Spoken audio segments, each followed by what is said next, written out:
Hello! So, basically, I've been working on a custom quest. Basically, the idea is, what if you played Golden Trophy, but you've never played Golden Trophy before? That's the general concept of it. So, basically, I rebalanced a bunch of things, added some mechanics to make it feel like you're playing Golden Trophy for the first time again. So I rebalanced a bunch of the weapons. Let's start with the biggest change, the bow. I think most of us can agree that even though it's fun, double shotting was pretty overpowered, so yeah, I removed it, sorry. Additionally,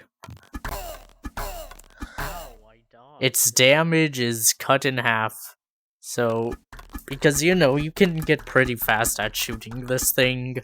So now it takes 3 hits to kill a basic enemy and 6 to kill an elite. Up next we have the crossbow. We all know the crossbow is pretty bad. It's super slow and stuff. So I doubled its damage. By the way, if you're wondering about that ow I died stuff, I'll explain that later. But yeah, this thing's pretty good for dealing with high health enemies. It's a very powerful weapon now. Up next, the wand. It is unchanged against green enemies. Against elites, it has a damage bonus. I don't quite remember how much the damage bonus was, but I know it's enough to be able to two-shot them, but honestly, I might just nerf it back to its original version. The intention with this is for it to be a good crowd control weapon, and I think the knockback is good enough to achieve that goal. It doesn't need the extra damage. In fact, if anything, it could use a damage nerf. Up next is the crossbow. This thing is also unchanged. Again, against green enemies. Against red enemies, it has a damage nerf. I didn't hit that last shot. So basically, my reasoning with this is that if there wasn't a damage nerf, then it would just be better than the bow, even if you're really good at the bow. And I want the bow to have the best DPS if you're good at using it. And the crossbow would have just ruined that. And finally is the sword. The sword is completely unchanged because, this thing is in a pretty good spot in the main game, so I kept it the same here, obviously. And if you're wondering how I did this is the custom damage system, basically. So how it works is that every enemy actually has an insane amount of health, like 1,000 times its normal health. And so the reason I have that in place, every weapon does at most around 100 damage. So basically, I check when the enemy's health changes to something that's not a multiple of 1,000, and so I use the modulo to determine how much damage that attack did, and then add that number back, but then multiply that by 1,000 and apply whatever modifiers I may need, and then apply that damage. It's really not as complicated as it looks. The most complicated part was dealing with the rec room stuff. Also, there is a bug where swords just don't work if you're not the authority player for some reason, so I will need to fix that.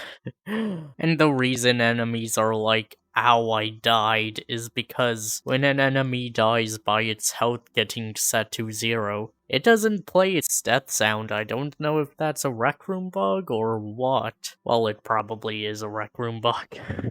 But yeah, that's just a placeholder for when I get actual goblin death sounds. Now, you might have noticed I've been using teleport. That is because this quest is going to be made for teleport. Because obviously walk didn't exist back in 2017. But if you really want to, you can still play in walk mode. And for the walkers, there's a very special mode of transportation. So basically, your base walk speed, very slow. However, when you press the sprint button, look at that. So yeah, I added this sprint feature so that walkers are about the same as teleport. Both options have the same cooldown and they go around the same distance. Also, the teleport cooldown is 4 seconds, but if there's no enemies alive, the teleport cooldown is halved, and you're able to walk at normal speed. So it's not super tedious to explore. Anyway, this is the test level. It's the level I use to test basic concepts and stuff. Now, I like to use a different loadout every time. This time, I'm going to try Hunter's Crossbow plus Sword. I don't use this one often, but let's see how it does. Now, you may have seen this level if you've seen my previous video on this.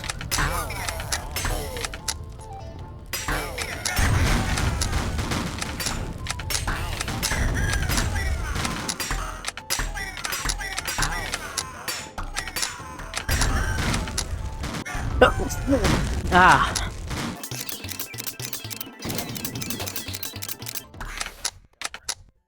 Okay.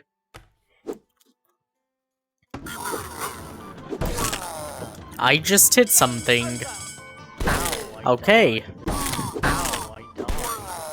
So, physically dodging is key. Oh, screw you.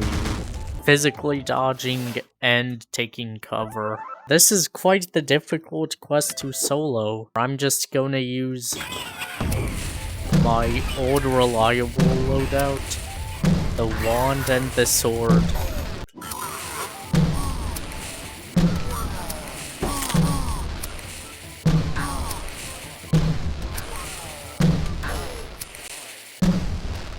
Okay, that section, if you have a bow, you're probably gonna die.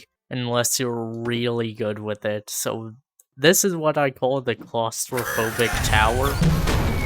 Basically, it's the no sword zone. If you use a sword, you're probably gonna die. This is the first custom enemy.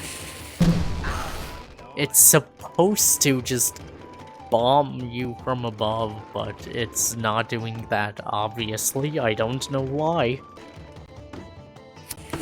Ow, I died. If that worked as intended, swords would have a really hard time with this section. But luckily for sword users, it is not working currently, for unknown reasons. So yeah, that is what I have so far. If you like it, be sure to leave a like and comment below if you want to see more of this. Anyway, goodbye.